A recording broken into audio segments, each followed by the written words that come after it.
Yeah, just a bit right on the back foot.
Joe, I came here, is that a right pen?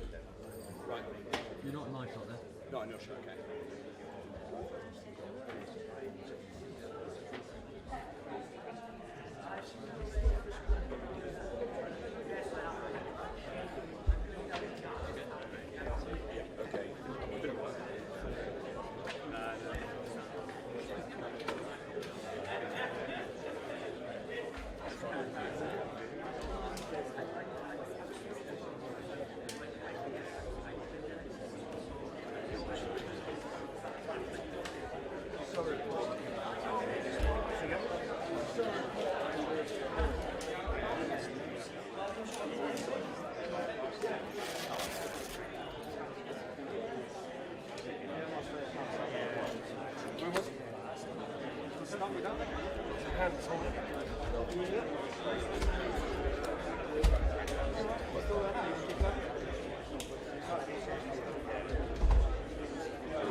Good as I got, because I was further behind. Oh no, I was at Animecon on a weekend, and I just had a really enjoyable time to skip Birmingham.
tilt up a little bit, Jasmine. More headroom, more headroom. Okay, good.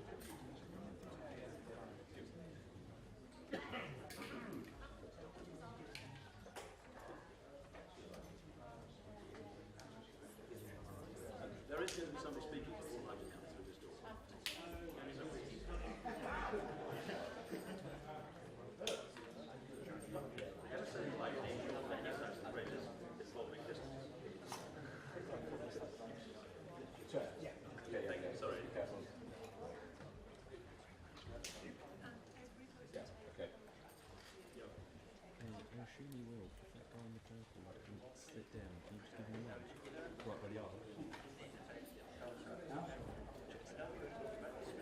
Sounds here. Ladies and gentlemen, Not sound. if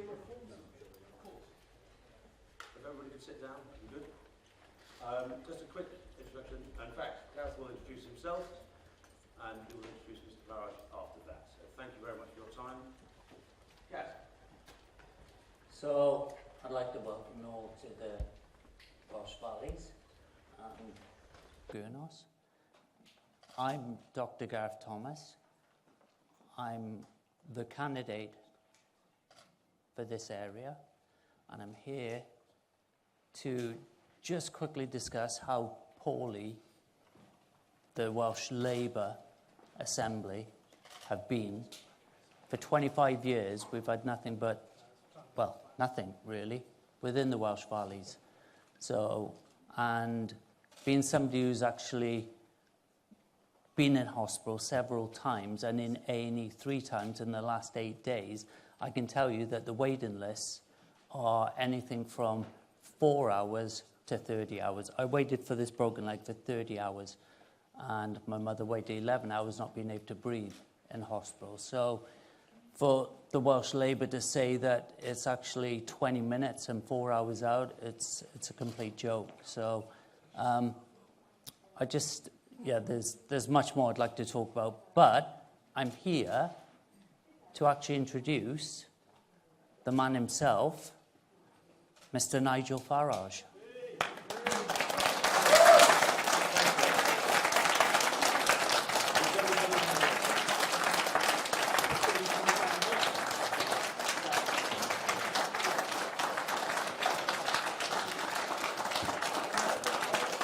All right.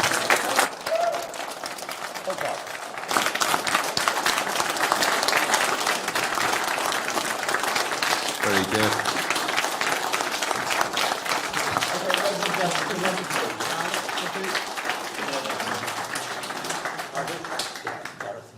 Hello, very good. Thank you very much indeed. You're welcome.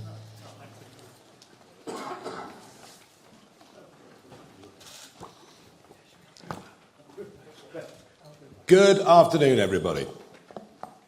Well, guess who's back? Back again.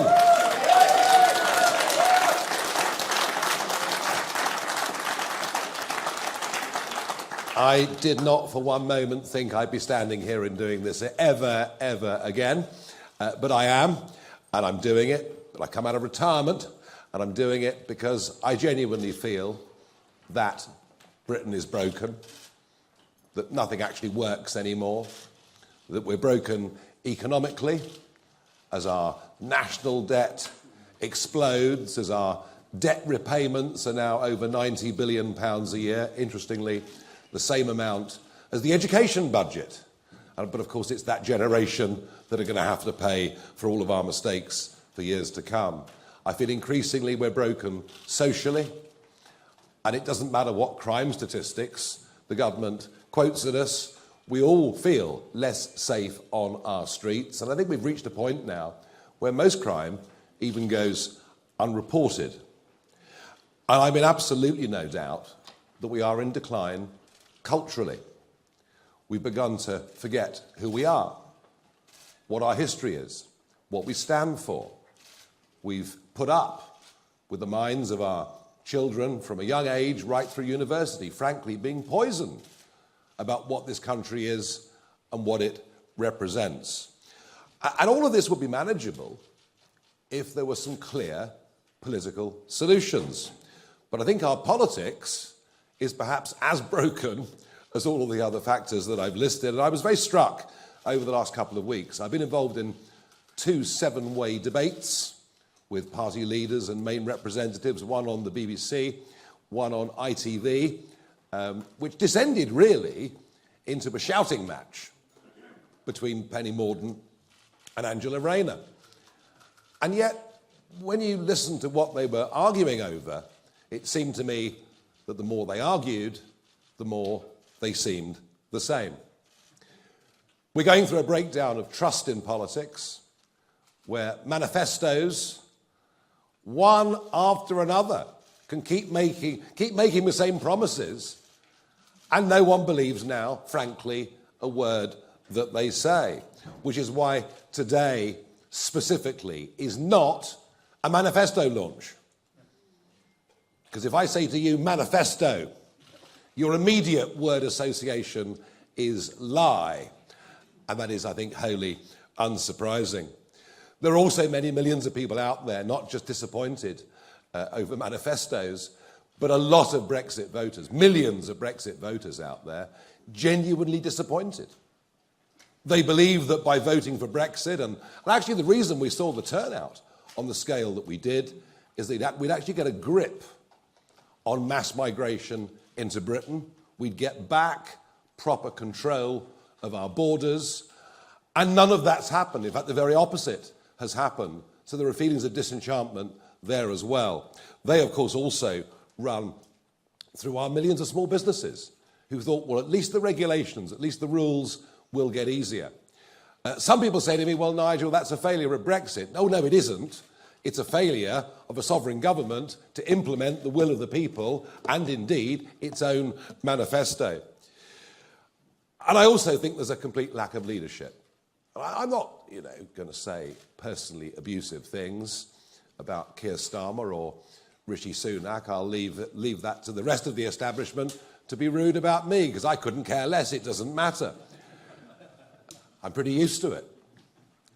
I've even got used to people throwing things at me, but there we are. But there is a lack of leadership. People actually need some sense of being inspired, some sense of believing there's somebody up at the front that believes in what they say, says what they believe, and is going to show a way forward for the country. And I don't believe we have any of that either. So I've come back into this because I think there is now the most enormous gap that exists between the two big Westminster parties. And I say Westminster because it is very much Westminster and Oxford University thinking that dominates these parties. A huge gap between that and the conversations that I hear being had by families and people around the rest of the country. I could see it before the Brexit referendum. I could see this huge gap between our political class and the people. And the Brexit result, the shock of that result, showed us that it existed. I now believe that gap to be even bigger than it was before that referendum back in June 2016. So we've chosen to launch our contract with you. Now look, we are not pretending that we are going to win this general election. We are a very, very new political party, and we would have much preferred this election to take place in October or November.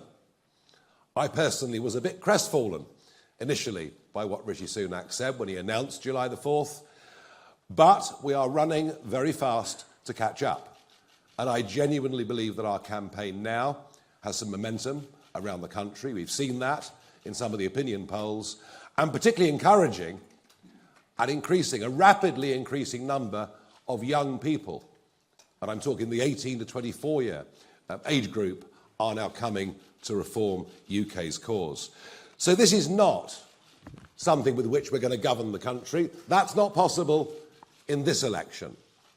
Although this election is, for our party and for me, the first important step on the road to 2029. Our aim and our ambition is to establish a bridgehead in Parliament and to become a real opposition to a Labour government. And I say that because I can't see Sir Ed Davey providing real opposition, because actually on many fundamental policies, the Liberal Democrats and Labour, frankly, don't vary very much. And I certainly can't see the Conservatives providing opposition, because they don't agree on anything. They spend most of their days arguing among themselves, and they're split down the middle when it comes to policy. They're certainly split down the middle in terms of their attitude towards me. Goodness gracious. You had Suella Braverman virtually proposing political marriage over the course of the weekend, whilst at the same time, Lord Cameron, goodness me, they dragged him back. Talk about back again, crikey.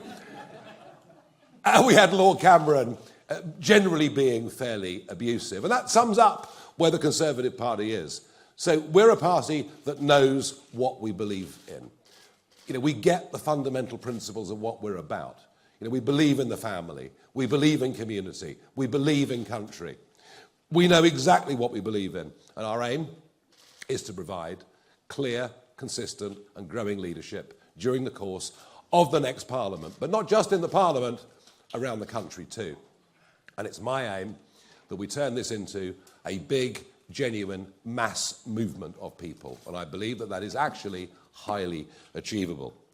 So we've chosen to launch our contract in Wales, which seems highly, highly appropriate. After all, Labour have been in power here since 1997.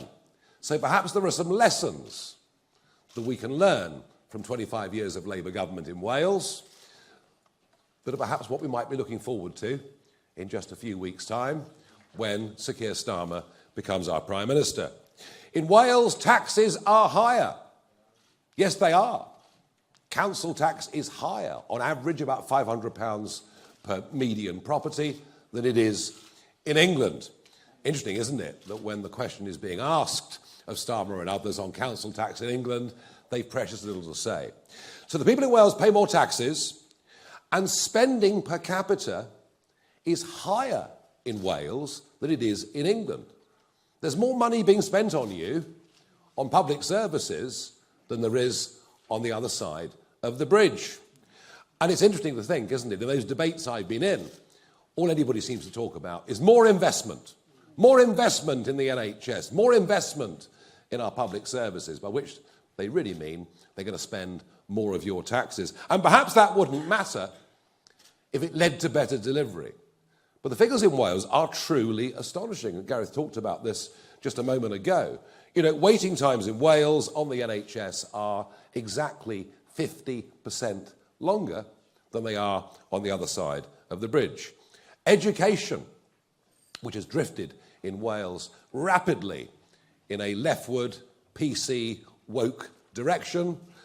And if you just look at the OECD tables on English, mathematics, any subject you like, you'll see that Wales has fallen further behind England. Not personally that I believe England's very good. And a Labour government in Wales reduces your freedoms, reduces your choices, ends right to buy and many other schemes which damage aspiration, particularly for young people who want to get on. And of course, the crowning glory of 25 years of Welsh government in Wales, the imposition of 20-mile-per-hour speed limits. Well, it led, didn't it, to one of the most astonishing petitions you've ever seen. The percentage of Welsh people that signed that petition. Well, I mean, I've never seen a petition actually quite like it, although, of course, we're rather used to all of that with ULEZ and Mr Khan up in the other end of the country in London. So it gives us some idea that in terms of outright policy, Labour's not very different to the Conservatives. It's just more incompetent. It just wastes even more money than Conservative governments do. But here's the point about things going so badly wrong in Wales over 25 years. There's been no proper, clear, consistent opposition voice. Frankly, the Conservatives in the Senate have been feeble, to say the very least. And that is the argument. Wales really gives us the perfect example of what I'm talking about. We need to have good, strong opposition that can mobilise people in very, very large numbers. So we know what we stand for, we know what we're for. We're for controlled borders, we're for promoting genuine economic growth. We're for helping the little guy. You know, millions of men and women out there trying to get on, trying to do their own thing, and yet a Labour and Conservative Party that only ever listen to the giant global corporates. We're about trying to restore some trust in politics. You might dislike what we say. You might not want to vote for what we say, but at least we do say what we mean. And we want to have an absolutely radical rethink of the way in which our public services are run. And yes, that does include the National Health Service. It's been very, very difficult to have any conversation about the NHS over the course of the 25 years that I've been involved in politics without someone pointing and screaming, you want to privatise it. All we want is an NHS that is free at the point of delivery that actually works. And how we get there, frankly, I don't think most people could give a damn about. So they're the things that we're going for. And of course, we would like the state to take far less of our money than it's currently doing, and will go on taking more and more, I'm sure. I've said from the start, this should be the immigration election. I have no doubt about that. I think the population explosion, the impact that it's had on people's lives, is the dominant issue. How can you discuss NHS waiting lists without discussing the fact that the population has risen by 6 million people since David Cameron came to power back in 2010? How can you talk about a shortage of housing where we need to build one new dwelling every 2 minutes just to cope with current levels of net migration? How can you talk about any of these things? So we believe this is what we should be talking about. But of course the others would rather not discuss it. The Conservatives are attempting for a 5th manifesto in a row to tell us they'll reduce the numbers. But then they told us in 2010 and 2015 and 2017 they'd reduce net migration to tens of thousands a year. They promised in 2019, with Brexit controls, we'd massively reduce the levels of unskilled labour coming into Britain. Well, it's running at getting on for net 750,000 a year. And when you look at those that have come and stayed, it's incredible to think that 1 in 30 people on the streets of Britain today have come here in the last 2 years alone. Never before in history have we ever seen literally anything like it. And as for Labour, well, it's extraordinary that they launched their manifesto with their 6 key priorities, not even mentioning immigration, not even mentioning the impact on people's lives. So we want to have a proper, honest debate about it, and we believe that an overall freeze on net migration numbers is what we need for a few years to help us at least try to catch up. We also have to say it's only right and proper that you only get benefits in this country once you've been here for 5 years, obeyed the law and paid your taxes. Again, these are policies that are discriminatory in favour of British taxpayers and British people. If you go to work in Australia, you won't get benefits or dental care. You'll have to pay into the system for years and obey the law. We're doing what a good, sensible country should do, recognising that the first duty of a British government is to its own people and not to anybody else. And as far as Dover's concerned, well, I was going out into the Channel 4 years ago, day after day, filming the small dinghies coming, predicting that vast numbers would arrive unless we changed policy and started deporting people who came illegally, something, by the way, that we used to do up until 2010. You know, the last years of the Labour government, we were deporting up to 40,000 people a year who'd come illegally. We've lost our way. And part of the reason for that is a court in Strasbourg that's become increasingly activist. They've even interfered recently with the Swiss government, telling them they have an obligation under international law to maintain net zero policies. Well, the Swiss government have decided to ignore them, But we think the only way to really fully restore sovereignty, to decide who can come in, who can stay, is by leaving that European Court of Human Rights. It is completely out of date. It's not serving the purpose for which we signed up to back over 70 years ago. But of course, this all leads on to the cost of living crisis. Rents are up by, on average, 20 to 25% across the whole UK since 2021 alone. Is it any wonder, with an exploding population, that rents are going up? So a freeze on overall numbers would at least begin to reduce the pressure. And of course, one of the biggest bills that families face, and the lower your overall income is, the bigger this particular bill matters, it's energy. It's energy. It's whether you're filling your car or whether you're paying for your heating. And we have been following net zero policies, championed by Mrs May, enthusiastically embraced by Boris Johnson, and now being virtually copied by the Labour Party.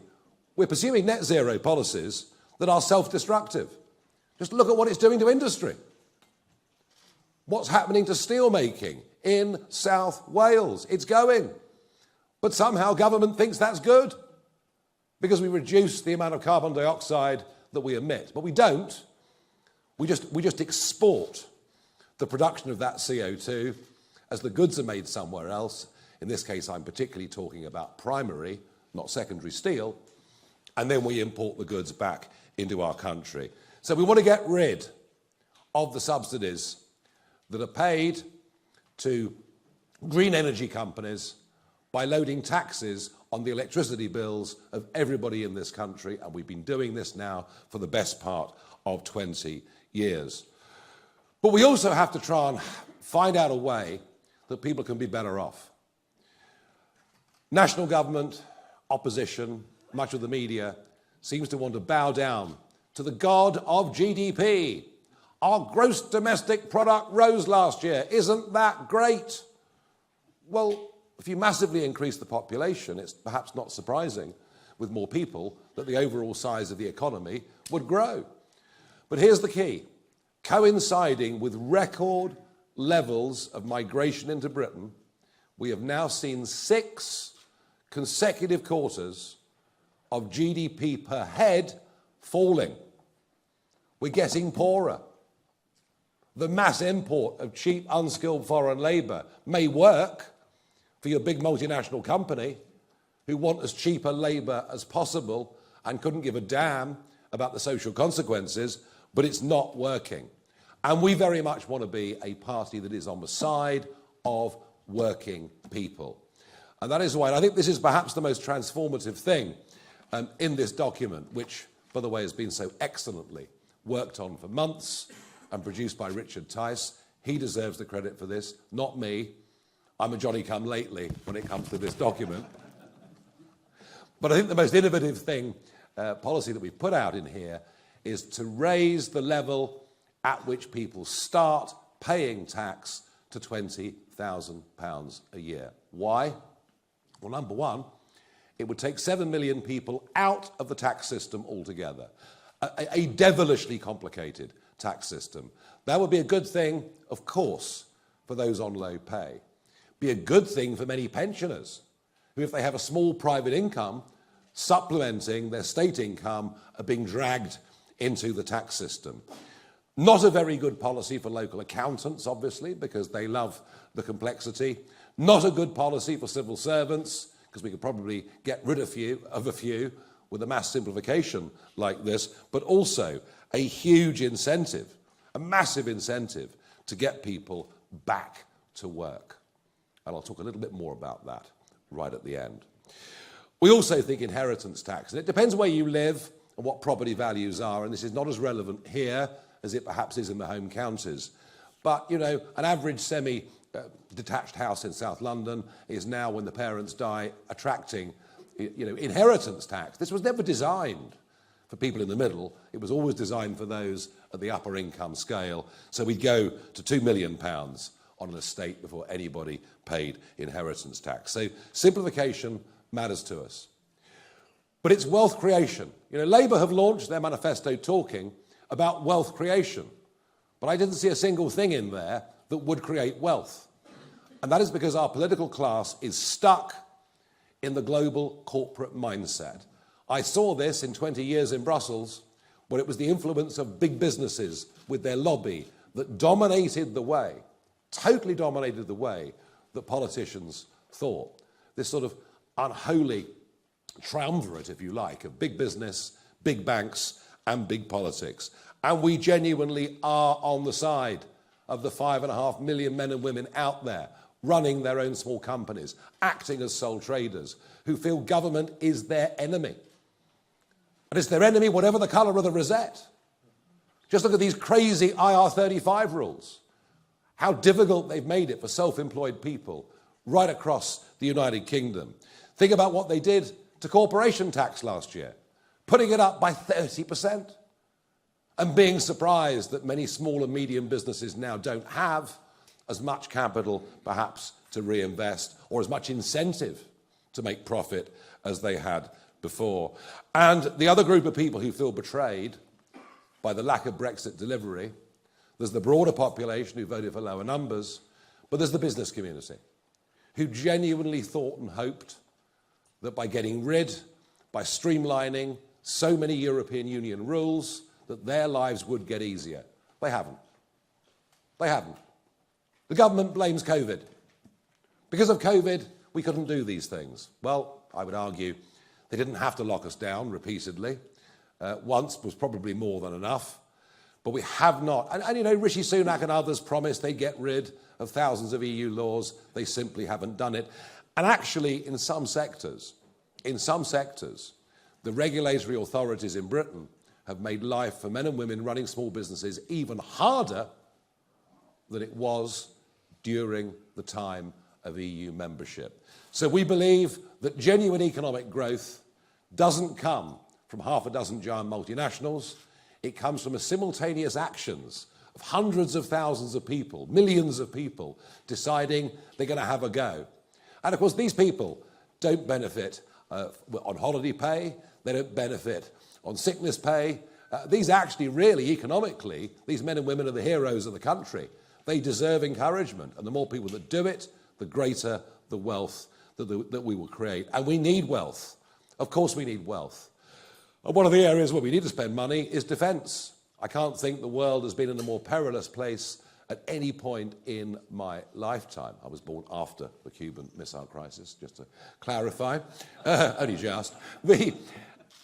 And frankly, this balmy idea of saying we're going back to national service. Oh, no, we're not. All we're going to do is take 30,000 young people and at vast expense give them a year's training. What we ought to be doing is saying, look, there were 100,000 people in the army in 2010. There are 72,000 people in the army now. Let's not recruit 30,000 part-timers. Let's actually recruit 30,000 people full-time to be in the services, and a similar principle, of course, would apply across the Navy and the Air Force. And in terms of expenditure, look, we think government should push on to 2.5% and then 3% of GDP as quickly as they possibly could. I think we've neglected defence very, very badly. Now, in terms of our public services, be it policing, be it prisons, be it the National Health Service, there's certainly a radical cultural rethink that needs to go on. I've been fascinated going around the country in the last couple of weeks, talking to people, parents particularly, about their real fear of knife crime, growing fear of knife crime. And this is not from the 18 pluses, it's going right down in the teenage years. And we have no doubt that an approach to policing such as stop and search, and don't worry if you're called prejudice or you're doing something wrong, actually you'll save lives. We're going to have to get much tougher on low-level crime. And I mean shoplifting. I mean, can you believe it? You could all go out and shoplift. It's fine. Up to £200 you can nick and no one's going to prosecute you. So I think a different approach culturally across crime and policing. And with the big one, the NHS. Look, what we are going to campaign for is a genuine radical rethink. You know, we all grew up loving the NHS. being deeply grateful to the NHS. It was there, and a fantastic thing.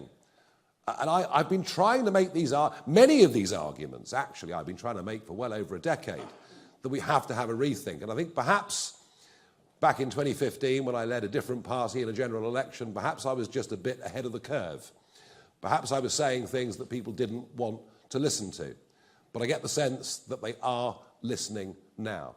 We are not getting bang for our buck, and there's a growing level of disenchantment that the health service simply isn't fit for purpose in the way that and not just the way that it used to be, the way that we want it to be.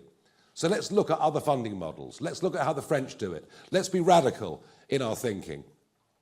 And my final point's on benefits. Now, it's quite easy for those in work and working damn hard to say lazy scroungers on benefits. It's the sort of conversation you hear in the pub. But actually, there are a lot of people on benefits who do not want to be on benefits. They want to go back to work. But the system massively disincentivises this. Because if they work for more than 16 hours a week, they start to lose the benefits, and they'll lose more benefits than they'll earn in going out and getting money. There is a trap, a benefits trap. And that isn't good for people economically, and it certainly isn't good for people psychologically. And that is where raising the level at which we start paying tax to £20,000 a year really, really matters. This is something that would make work pay. That would make a massive difference to our societies, massive difference to nearly every one of our communities. And of course, for those on benefits who see it as a holiday, quite extraordinary, isn't it, that you could have an online consultation and be signed off on the sick with depression. And that, by the way, I'm not knocking those that genuinely have mental health issues. Of course I'm not. But what I am saying, it's ludicrous that that can happen with an online consultation. And we want to make it clear that for people that are thought to be fit and able-bodied, once they've had 2 offers of a job, if they don't take one of those jobs, they lose their benefits. And I think, again, that is something that working people would agree with. That outlines the broad principles of our contract. As a party, we're unashamedly patriotic. As a party, we believe that British history is a great thing and should be taught properly and with fairness and with balance. But as a party, we're radical. We're radical in terms of the way we want to change public services. We're radical in terms of the way the education system in this country needs to operate. We're radical in terms of our simplification of the tax system. We're radical in terms of our view on on issues such as the electoral system, the House of Lords, our right to a referendum. And you can be both. You can be traditional and radical at the same time. Because we're proud of who we are, but we feel at the moment politics and government isn't fit for purpose. We want real, genuine change to give us a better, brighter and stronger future. And I promise you all, this is step one. Our real ambition is the 2029 general election. But this is our first big push. I've been back in this job for a couple of weeks. I sense we're doing really rather well. Thank you. Now, thank you.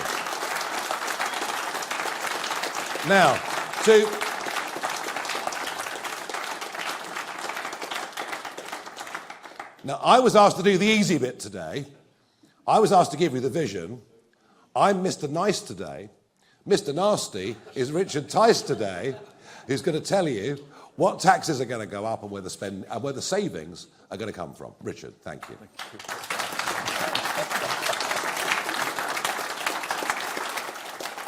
Thank you, Nigel. Thank you. Well, a very good afternoon. It's great to be here. Rarely been introduced as Mr. Nasty. So, all these bold plans, and they are exciting, and they are attracting huge appeal out on the stump. Something's going on out there. It's quite remarkable. Word is spreading about Reform UK, and as Nigel just touched on, some of these key policies are really gaining ground. So how do we pay for them? Well, I talked about some of it last week, last Monday. But here's the thing. Lots of people in the media say, oh, it's unfunded tax cuts. No, let's get this real. It's unfunded spending. That's what's got us into a right pickle. Our fiscal deficit in the last year to April, no one talks about it. We spent about 120 billion more than we earned. There's a few key big things here. And unlike some of the other people in their plans, other parties, they're not honest with you about the costs and how you're going to pay for it. We are, because it's set out in this contract. So last week, I spoke about this issue of the Bank of England paying your taxpayers' cash on all the money that was printed. And it's about 35 billion a year based on current interest rates. It's quite hard to explain, but here's the point. It's about £700 per year. You know you're making progress when within 2 hours of finishing that press conference last week, I was attacked by none other than the lobby group for the big banks, the vested interests, who seem to think that they have a right, the big banks, to make big profits on the money that was printed to save them going bust. Really? Let me repeat. We are the real party on the side of the workers, not the Labour Party, what I call the cafe latte Labour Party, that's on the side of big business. So that's the first thing. When they printed all this money, they didn't tell us that when interest rates went back up, it would cost us an absolute fortune transferring our money to the big city banks. They didn't tell us that, but that's what's happened. Unfunded spending. The second big item, of course, is the cost of net zero. So when Theresa May had a 90-minute debate back in, I think it was 2019, 90 minutes to sign up to net zero, put it in legislation, no one said, well, hang on, how much is this going to cost? What's the spending? The truth is, even if they had that debate, they wouldn't have had a clue. You've got people like the Climate Change Committee saying it's 1.2 billion. You've got the OBR saying it's 1.4 billion. You've got the National Grid, perhaps being a little bit more honest, saying it's 3 trillion. Sorry, those are trillion numbers. The numbers are so big. 1.2 trillion, 1.4 trillion. The National Grid says it's 3 trillion. Impossible to work out what that means. 3 trillion? I mean, is it 100,000 per household? No one talked about this spending, the cost to get there. Apparently it's going to save the planet and therefore the cost is irrelevant. Really? This is real money. This is real cash. And it's all of our cash. And apparently it's going to be good for the environment. Well, where I'm campaigning to be elected, one of the big debates is the implications, the consequences, which is happening now all over the country, of this drive towards offshore renewable energy, but you've got to transmit that electricity. How are we going to transmit it? Oh, I know. Big 50-metre pylons going hundreds of miles across the English countryside. How's that good for our environment? And who's going to pay for it? So all of those who voted for this, they didn't tell us that, did they? They didn't tell us how much it would cost and how much it would blight the English countryside, our environment. How's that good for the environment? We reckon that if you scrap net zero, then the saving to the taxpayer every year for the next 25 years would be in the order of £30 billion per year. What is that? That's about £600 per adult. That's what that is. 600 quid per adult. So 1,200 quid for a two-person household every year, after tax. This is real money, it's your money, and they didn't tell you. They deliberately misled the British people about the cost implications of net zero. And as Nigel quite rightly said, all you're doing, you're not reducing global CO2, you're just shipping it somewhere else. And we're the mugs that are paying for it. And it's got to stop. And we're the only party that has the courage to say, this is unfunded spending, it's costing us a fortune, it's not going to save the planet, and it's got to stop. 30 billion a year. Now, the third big item, and again, some of the press will attack us. One of the mainstream broadcast journals, newspapers this morning tried to do an analysis of some of these costs. The thing was, though, because they didn't want to actually tell us the truth about these numbers, they just talked about in generalities. But we all know taxes have gone up to record levels, and yet the quality of the outcomes of public services has declined. That can only mean that we're spending money badly.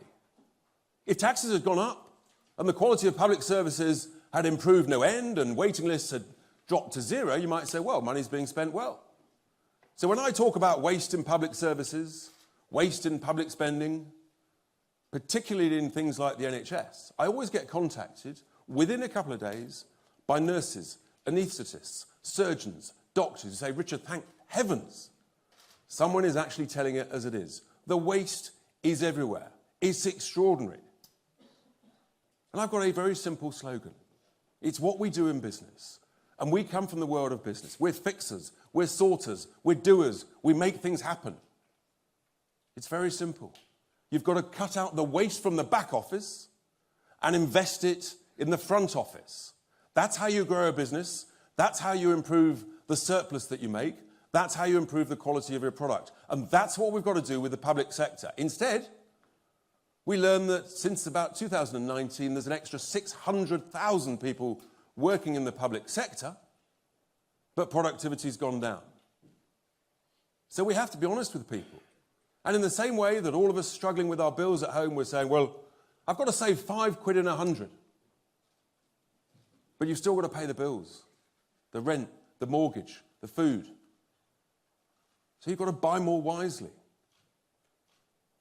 That's what we do in business. Nigel talked about small businesses. We're all looking at our bills. And in business, you say to your spending managers, folks, we've got to cut the cost, but we've still got to provide the product. So you've got to save £5 in 100. And bluntly, that's your job. And if you don't, you're fired. I know it's tough, but these are tough times. And when the going gets tough, guess what? The tough get going. That's the reality. And that's what's got to happen in the public sector. When they introduced the Equalities Act in 2010, and all well-meaning, well-intended things like diversity, inclusion, and equality, it sounds lovely. But they never told us about the cost of it, did they? They never said it's going to cost hundreds and hundreds of millions every year, and productivity is going to go down as you move towards mediocrity. So I simply don't accept the nonsense that's talked by those in the Treasury and in the main two parties who say you can't save any money in the public sector. It is utter nonsense. We know it's nonsense because of those extra 600,000 people. We know it's nonsense because the size of the cake that Nigel's talked about in the NHS, it's up to about 11% of the size of the cake, and yet waiting lists have gone down. That is the proof that we can spend money better. We can save money in the back office and invest it in the front office. And I know it sounds glib, but the numbers are big. But if you save £5 in 100 in wasteful public sector spending everywhere, the quangos, the commissions, the local authorities, the government departments, it soon adds up. It's 50 billion quid plus or minus. These are big numbers. Per adult, it's about £1,000 a head. This is real cash with which we can completely transform the way we run our economy, and as Nigel touched on, the tax cuts, in order that actually we can make work pay, we can make businesses grow, we can encourage risk-taking. Let's remember, the biggest risk in life is never taking one. That's what small business folk do. Those are the big savings. On top of that, if we get 1 million people off benefits back into work, there's huge billions of savings. Oh, another bugbear of ours, HS2. I mean, the Prime Minister scrapped the top end. Prime Minister, well, if you're going to do a job, for heaven's sake, just do it properly. Just scrap the rest of it. Billions more there. Foreign aid. We know there's huge amounts of waste in foreign aid. We could reduce the amount we spend on foreign aid, saving another 6 billion or so every year. These are huge savings. This is a completely different way of running our economy. I believe it's achievable. We know it's achievable. That's why we put this forward. And we know the current status quo, the main two parties tinkering at the edges, there's no growth. You can't tax your way out of this crisis. We've got to grow our way out of this crisis. And this, folks, is how you pay for it. We've got to stop paying the interest on the printed money. We've got to scrap net zero. And we've got to cut out the waste in the back office of the public sector and invest it in the front line. If we do these things, then we can make this country grow again. We can afford to invest where we need to invest, in growth, in tax cuts, in defence, and all the other things in this great contract. So I commend this to you. Reform UK commends this to you. This is how we pay for it. It can be done. No one's saying it's easy. Truth is, life isn't easy.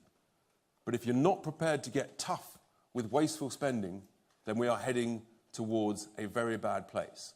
That's what we're about. That's what Reform UK is about. And that's why Reform UK is going up in the polls. Word is spreading. People love common sense policies and a common sense approach to what we do. I commend this contract to you. Thank you very much.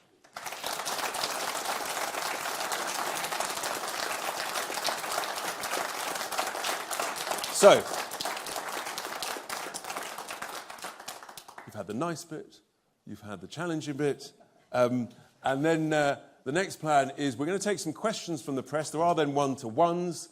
We're also going to, it's very important with a contract is not valid, of course, unless you sign it.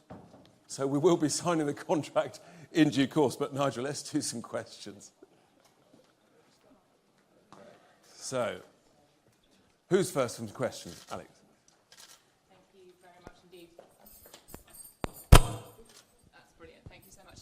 Hello, Mr. Farage, Mr. Tice, Alex Forsyth, BBC News. You've got 24 pages here. You talked about the costings, you talked about the spendings, but some of the stuff in here, a freeze on immigration, NHS waiting lists down to 0, more police officers. You accuse other parties of broken promises, but isn't this really a list of unrealistic promises, a wish list rather than a serious plan? Aren't you doing what you accuse others of, which is chucking out a whole lot of things that sound popular in the hope you get votes that you never plan to deliver on? It is a promise that this is what we're going to campaign for over the course of the next 5 years. These are the principles, these are the issues. Richard talked about the way we can pay for things, but this is what we're going to campaign for. I said at the very start, we are not going to be in government this time round. But we are going to provide a voice of opposition, and this outlines where we're going to challenge Labour. On many of these things that we're discussing in this document, I mean, Labour don't even want to talk about these issues. So no, I think we've laid out very clearly where we stand, philosophically, ideologically, on a number of things, and this is what we're going to fight for. So no, I see no inconsistency with that whatsoever. It's very different, isn't it, to promising you'll reduce net migration to tens of thousands a year in consecutive manifestos, and then not even trying to achieve it. Chris Hope. Chris Hope, GB News. Two quick questions. You're here targeting Labour. You're here in Merthyr Tydfil. But why are your policies aimed at the Tory voters? Describe for us a typical Reform voter. And to Richard Tice, on page 23, it says that you're putting up tax to 40% of GDP more than Labour. Why is that? Or am I reading that wrong? Well, hang on a second. I mean, you talk about Reform voters or Reform members. A very large number of Reform members are former members of the Labour Party. And they've been on that journey that millions did in this country, you know, from sort of 2010 on to now. I guess Lee Anderson being perhaps a very, very good example of that. And I think actually what we're talking about here in terms of giving those at the lowest end of the income scale or those trapped on benefits, we're trying to find some answers, some solutions and things we can campaign for to try and make lives absolutely the best they can be for those at the bottom of the spectrum. Now, whether you regard that, Chris, as being a Labour policy or a Tory policy, I don't know. We just take the view that it's a right policy, it's the correct policy. And I actually think, what's interesting is immigration, the subject's always considered to be a right-of-centre debate. Across Europe, increasingly, it's something that parties on the left of politics are talking about as well. So I don't think it's sensible to pigeonhole much of what's in there as being Labour or Conservative, but I do believe, as Richard said, there's an awful lot of common sense. And these are the things we're going to campaign for, and I think they're going to gain widespread, considerable public support. Thank you. Just on your second point, Chris, yes, there's a simple expression here, which is that smart tax cuts that create growth pay for themselves over and over and over. And if we get higher growth, then guess what? You get higher tax revenues. And the compounding effect of that over a 5 to 10 to 15-year period is absolutely massive. And there's not enough discussion in this country about the benefits of growth. And there's no idea from the main two parties about that. So what we put in there is an estimate. If you grow the economy by an extra 1 to 1.5%, then the extra revenues, tax revenues, would be about 10 billion. Look, that's the reality. We've got to talk about growth and the benefits. Who's next? Sam Coates. Sam Coates, Sky News. Mr Farage, in your contracts, you're proposing to spend an extra £141 billion every year. That's about 30 times the amount that Labour are going to spend, or say they're going to spend, 10 times the amount the Tories, 3 times the amount that Liz Truss promised to spend. You did say that you weren't going to win the next election, but the scale of this, it's deeply unserious, isn't it? That's right, it's radical. It's fresh thinking. It's outside the box. It's not what you're going to get for the current Labour and Conservative parties, who are virtually indistinguishable, frankly, from each other. Is this radical fresh thinking on economics? Yes. Is it radical fresh thinking on constitutional change? Yes. Is it very radical change on the way our education system is currently bringing up our young children? Yes. Britain is broken. Britain needs reform. That's what we're here for. That's what we're trying to do. And Richard has also suggested some very interesting radical changes to pay for it. But we're unashamedly radical. We want change. This isn't working, and nobody has got political arguments in this election to... I mean, it's basically more of the same.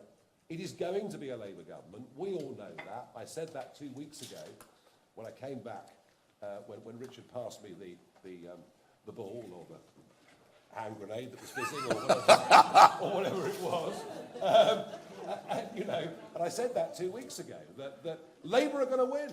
This is about who the opposition's going to be. And what we're talking about is what we're going to fight for over the course of the next 5 years. So, no, there's no rowing back from me, no apologies from me on this whatsoever.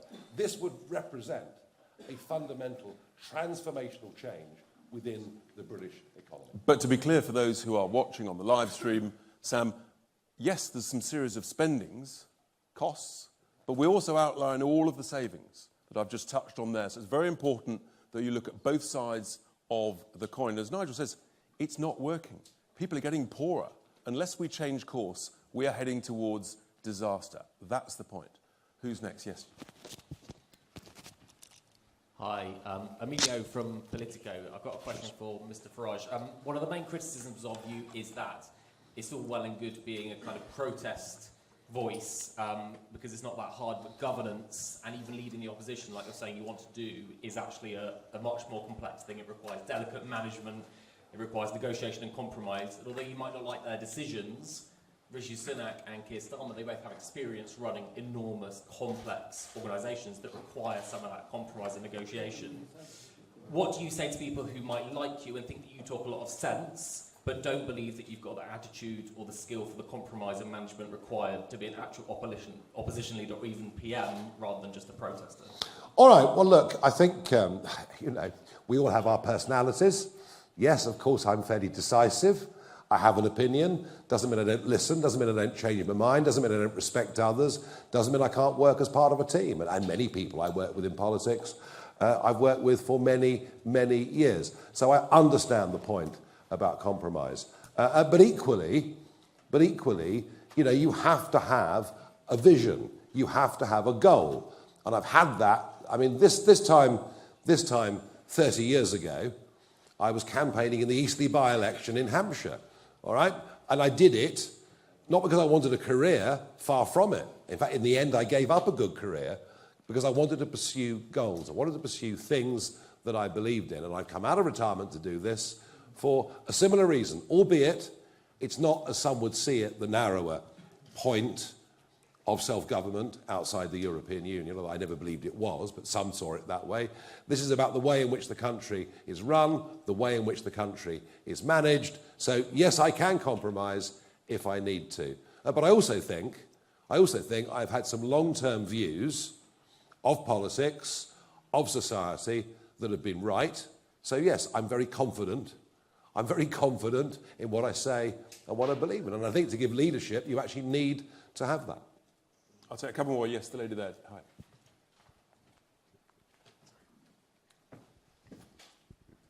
Hi, Catherine Jones from S4C. You're here today in one of Wales's most deprived areas.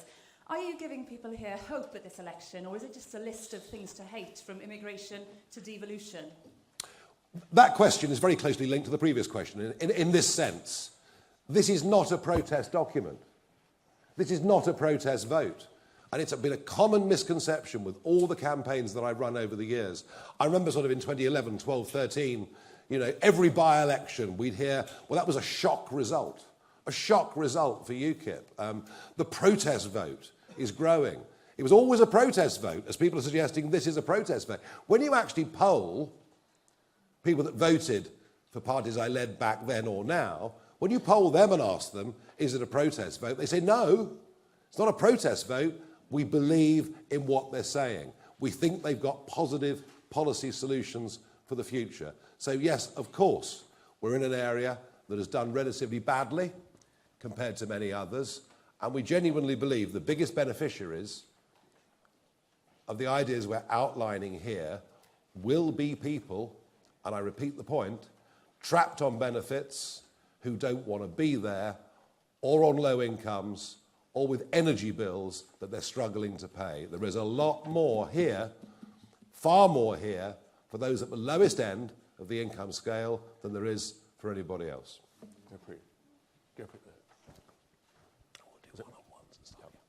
Hi, thank you. Gurpreet Nolan from Sky News. You say you want to find £50 billion of public sector waste every year. That's an enormous figure. Where exactly do you plan to find those savings? And is this just code for cuts to public services? Well, cuts to public sector, I mean, frankly, they're never in the office anyway, are they? I mean, it's work from home. Pop into Whitehall a couple of days a week. No, I mean, Rich has made the point at length, eloquently earlier. If you're running a company and things are tight, you say to your managers and middle managers, right, I'm sorry, this is the way it is. You've got to cut £5 and 100. In fact, in tough times, it might be £10 and 100, or £20 and 100.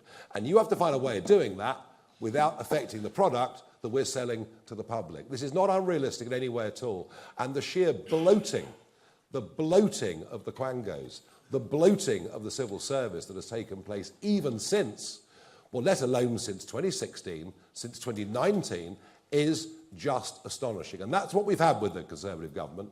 We've had big government, we've had restriction of individual choices, we've had high taxation, record immigration, and all we're going to get with Labour is more of the same. So, yeah, some of these things we're proposing are tough, but look, the accumulated national debt is now 2.7 trillion. It was just under 1 trillion when the Tories came to power. We simply cannot go on like this. We're skint.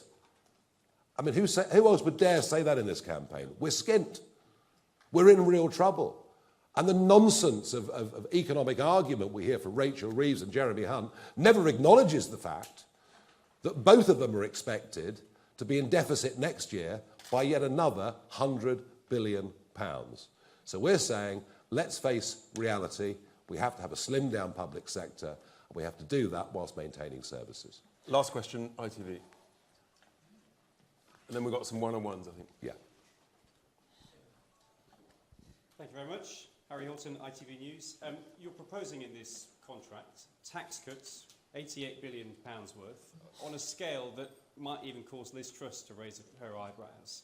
And the savings that you say will pay for these are questionable. Isn't this exactly the sort of economic policy that would cause financial markets to freak out? No, I don't think it is. And to compare it to Liz Truss is wrong. Yes, Liz Truss wanted to talk about growth, but nowhere in her proposal could we see cuts on the one hand to compensate for the giveaways on tax. That was the fundamental mistake that Kwasi Kwarteng made with that budget. We're not making that. And sure, you can question our numbers, but actually, I think, in particular, what Richard has brilliantly illustrated, with the interest being paid to the banks not being my favourite set of organisations, I can tell you.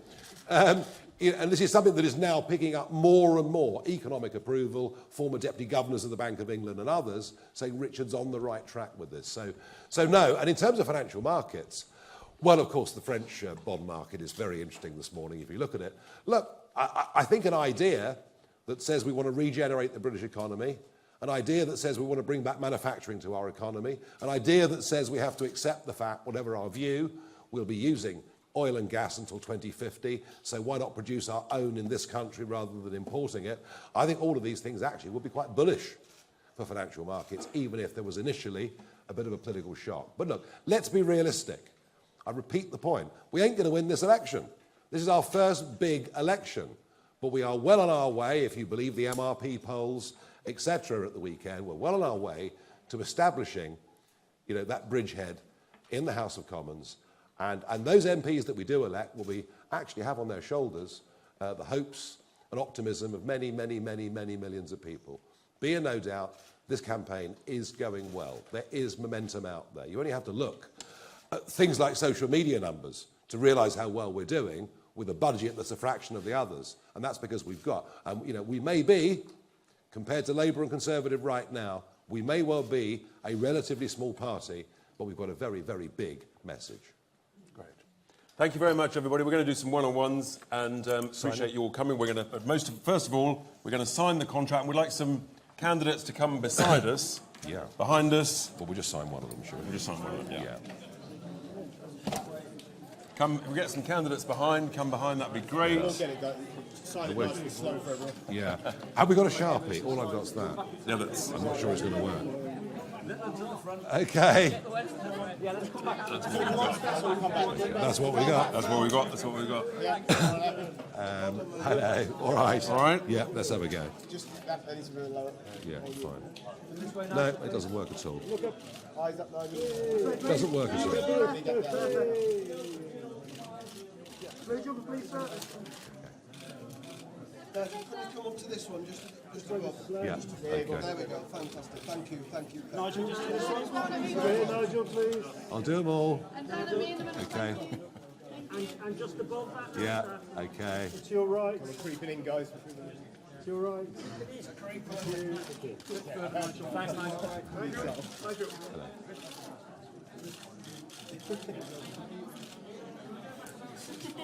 Guys, it's all got back. It's all got back. Right. Okay. Well, that's all good. Well, that's no good. That's great. But there's no point. We're not all going to sign it. We'll do it downstairs. Right. Okay. Very good. The wiggly hand. There we are. The guy with the wiggly hand gets it, doesn't he?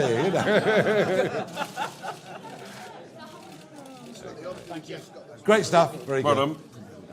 Thank you, Tim. Yes. Right. Okay. Well done. Nice to see you all. Thank you, Nigel. Good to see you. How are you? All right.